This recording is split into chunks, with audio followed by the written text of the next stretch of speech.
Me han pedido que participe en este congreso con alguna ponencia sobre el gran personaje que fue el padre jesuita Francisco Suárez. Ni qué decir que no podré aportar lo que sin duda lo harán otras personas que van a intervenir, dado que soy solo un estudioso de la historia, especialmente del medievo y más específicamente de las órdenes militares y hospitalarios.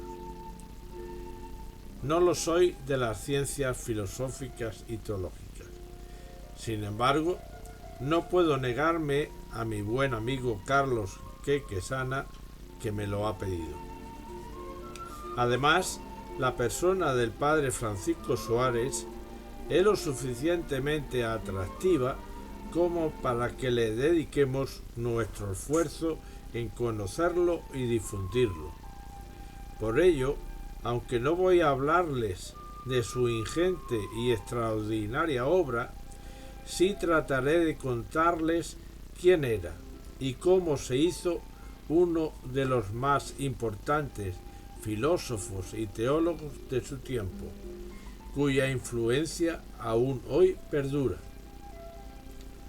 Van a cumplirse 400 años de la muerte de Francisco Suárez,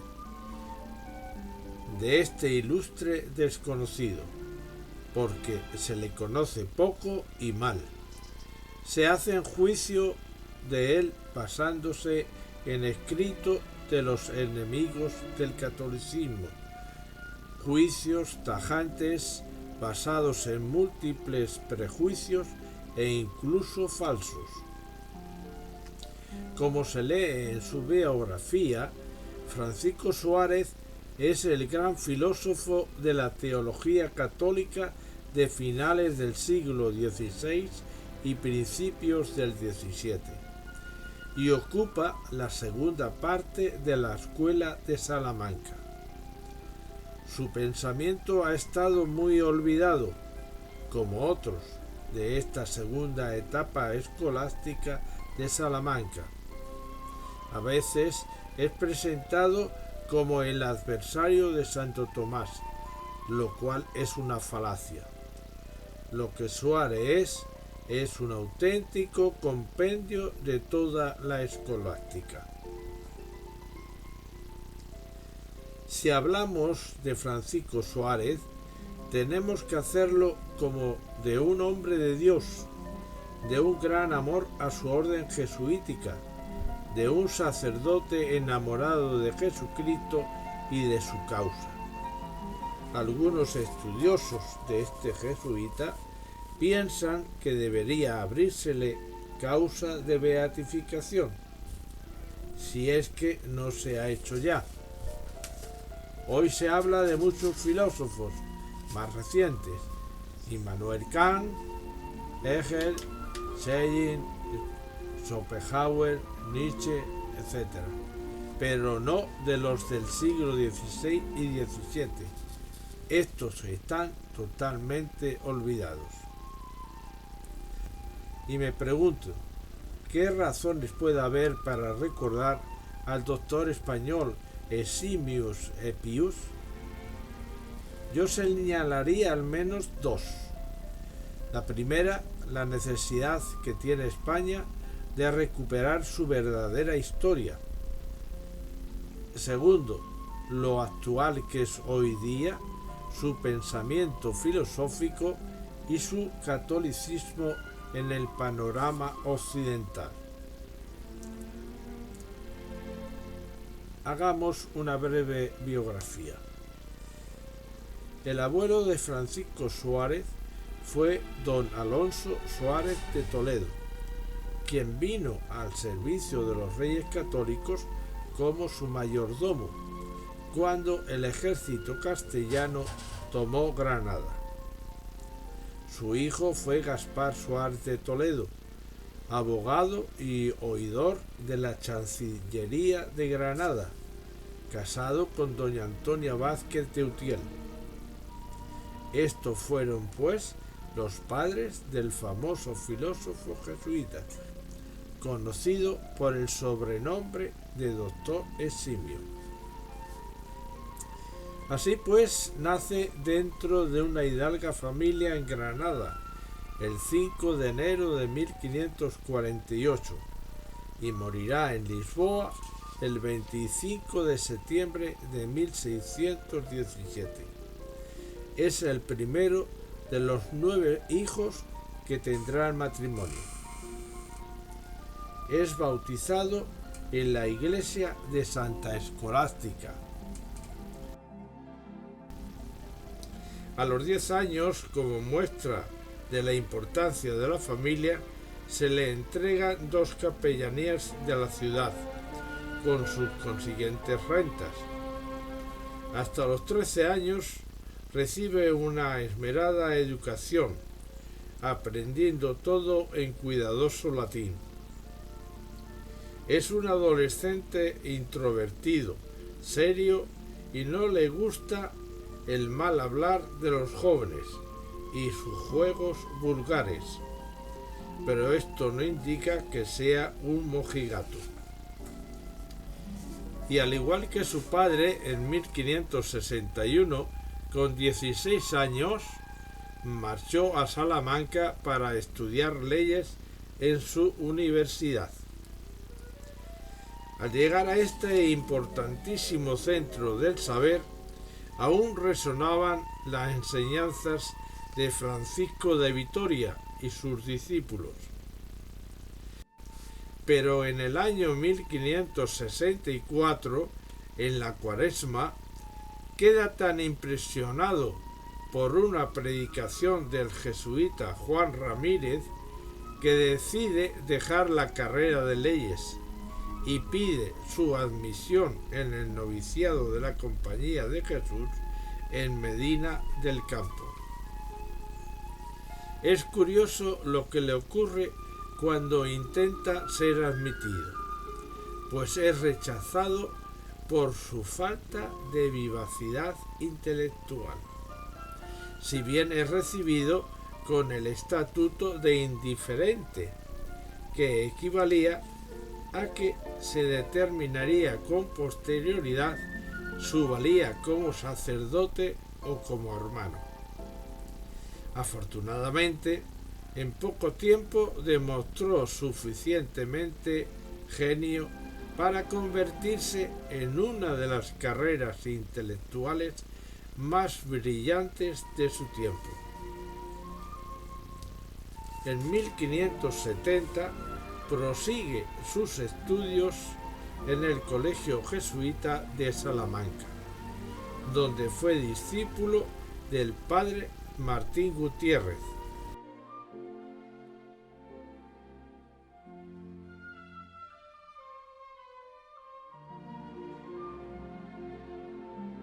Estudiando filosofía, derecho y teología. Se cuenta que el padre Gutiérrez, superior de los jesuitas, dijo de él, cuando aún no se le consideraba convenientemente, lo siguiente: ¿ven aquel hermano?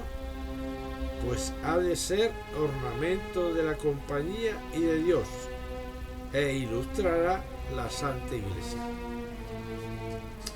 Los restantes maestros, dudosos de la valía de éste, quedaron en probarlo en una audiencia pública, y realizada esta, comprobaron asombrados el orden con que exponía sus ideas y la formulación precisa de los conceptos.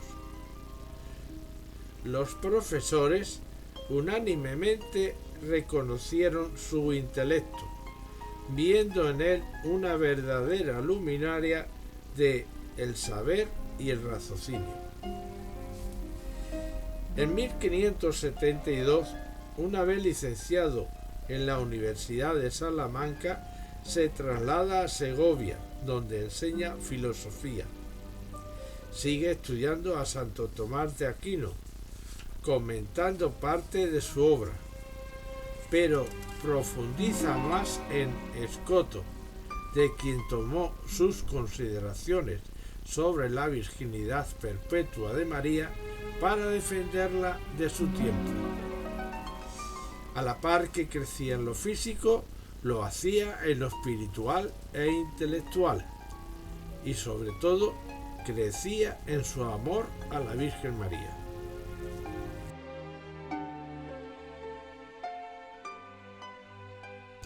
Con 24 años tiene la inmensa dicha de ordenarse sacerdote. Se dice que hacía muchos sacrificios y disciplinas al ser consciente del santo sacrificio que celebraba, realizándola con una gran devoción. Su carrera de filósofo y teólogo se dispara, pues a partir de este año, en 1575, pasa una breve estancia en Ávila como profesor de teología.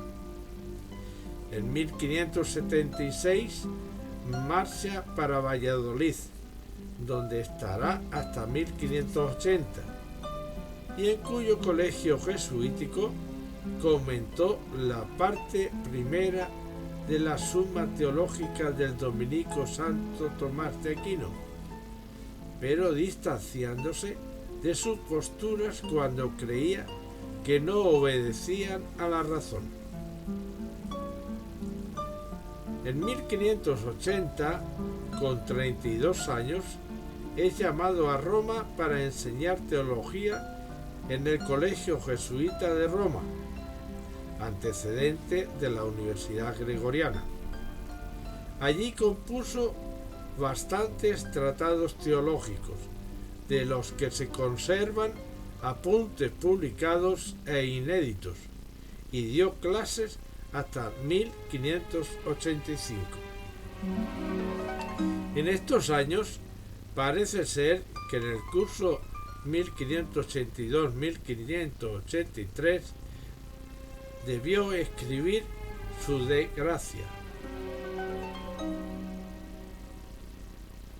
Mantiene una gran amistad con el cardenal Belarmino, antiguo discípulo de Juan de Mariana.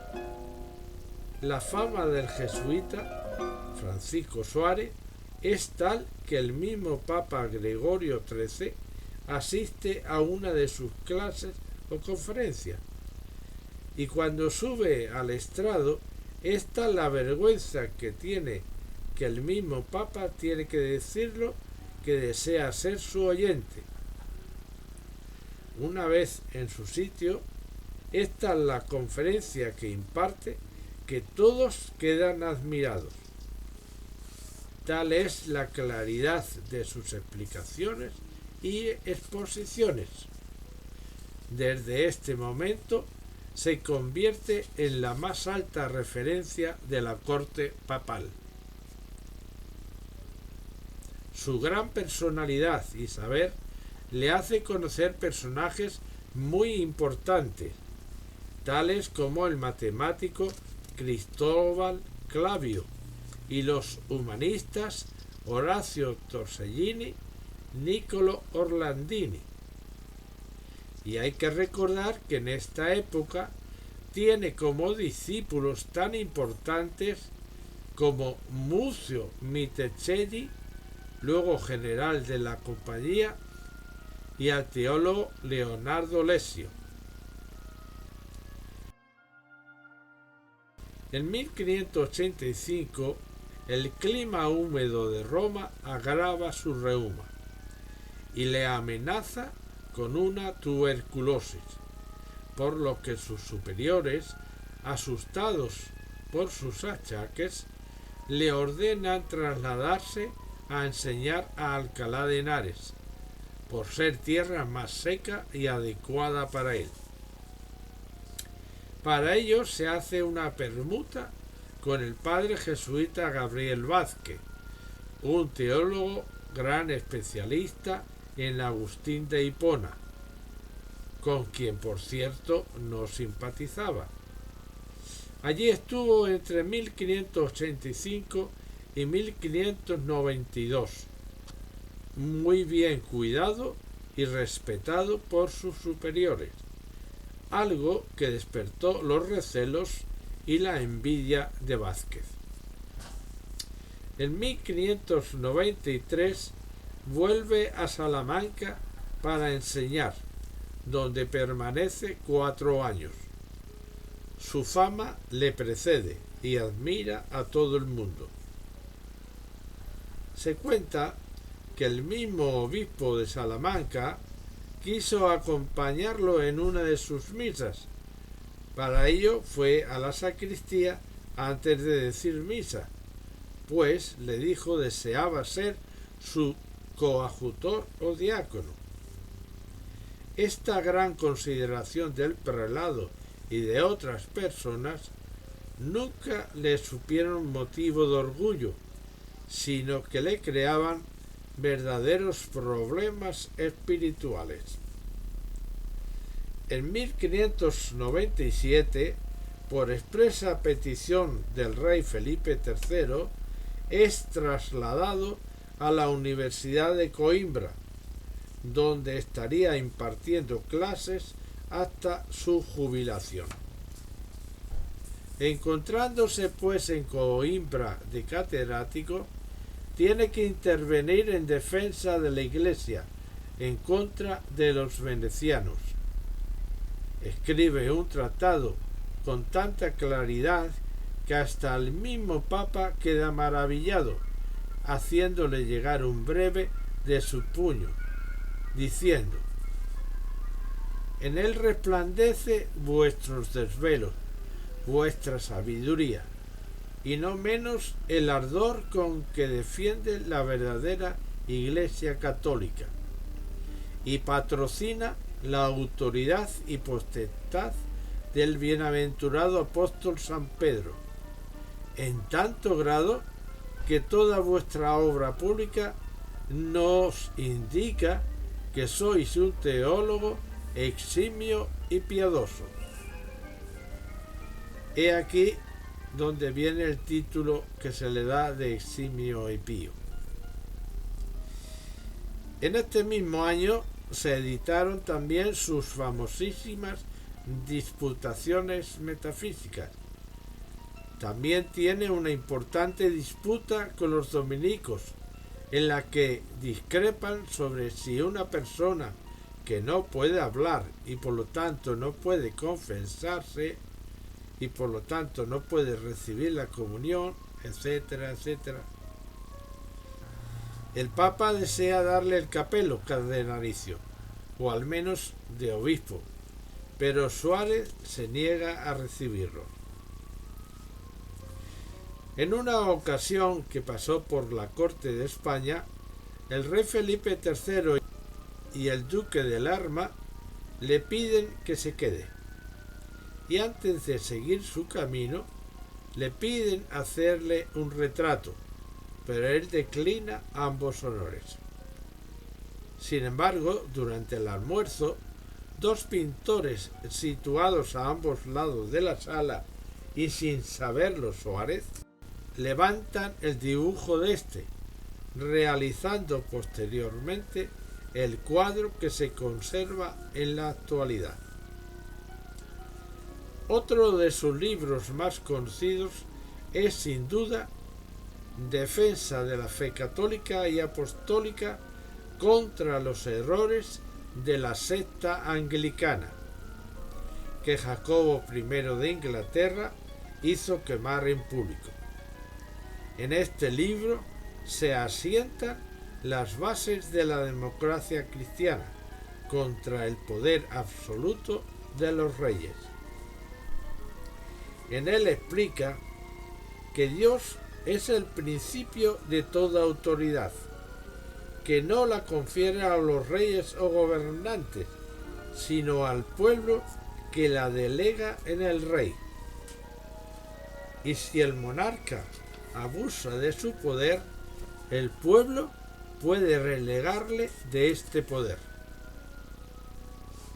En cierto modo, son unas bases a la vida actual. El Papa le escribe agradeciendo lo que había escrito contra los anglicanos y deseando darle algún premio, a lo que Suárez responde que sólo lo hacía por amor a la Iglesia y amor a Dios, y le pedía que en todo caso le concediera una indulgencia plenaria para el momento de su muerte. La jubilación le llegó en 1615 en Coimbra, trasladándose a Lisboa, donde vivirá hasta su muerte. En 1617, 2 años después, con 69 años, fallece. Era el día 25 de noviembre. Próxima su muerte, en la cama, pedía a sus hermanos jesuitas le ayudaran con sus oraciones para enfrentarse al inicio de la vida bienaventurada. Días después, cuando los doctores le dijeron que aún no le había llegado el momento, Suárez, levantando los ojos al cielo, dijo en latín: «Esperaba al Señor y me escuchó».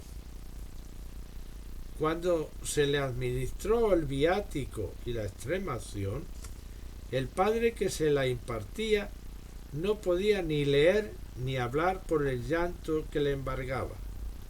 Entonces el padre Suárez le fue dictando lo que debía decir con toda paz y sosiego. Sus últimas palabras fueron: «Nunca pensé que fuera tan dulce y suave cosa el morir. Dios y yo nos entendemos». Y sintiendo su final, mirando hacia el cielo, pronunció los nombres de Jesús y María y expiró. Fue enterrado en dicha ciudad en la capilla altar de la Anunciación de la iglesia de San Roque, que se encuentra en el barrio Alto, a petición de don Antonio de Castro, que dejó por escrito que su antiguo profesor en el colegio de Coimbra, el famoso filósofo jesuita Francisco Suárez, que murió en la residencia jesuita de San Roque, fuera allí con él. Ciertamente podemos decir que las reflexiones del jesuita y filósofo granadino Francisco Suárez, unidas a las de sus compañeros de la escuela de Salamanca, enseñaron y lucharon denodadamente ante el panorama de su época y la historia misma del mundo, cuando la moda era entonces perseguir a los cristianos y ser protestante, o al menos anticristiano, como nos recuerda nuestra época actual del siglo XXI.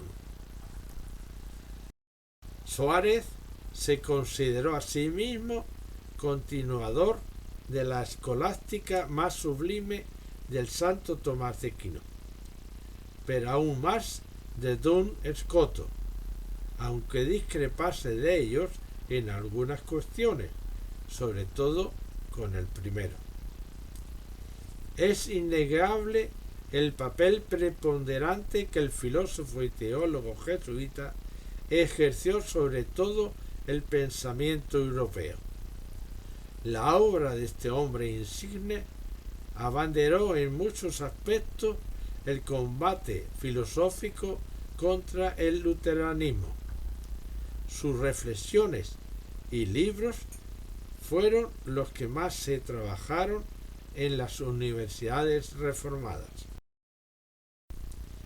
Ciertamente podemos decir que Francisco Suárez es espejo de santidad, luz de la teología, ornamento de su patria, España, e ilustre miembro de la Compañía de Jesús. Podemos afirmar que el impulso de estos filósofos teólogos de la escuela de Salamanca, su lucha por la verdadera fe católica, condujeron a la corona española a reconocer jurídicamente la dignidad de los indígenas de América, siguiendo en todo lo que pusiera en marcha nuestra reina Isabel la Católica, a la que esperamos verla pronto en los altares.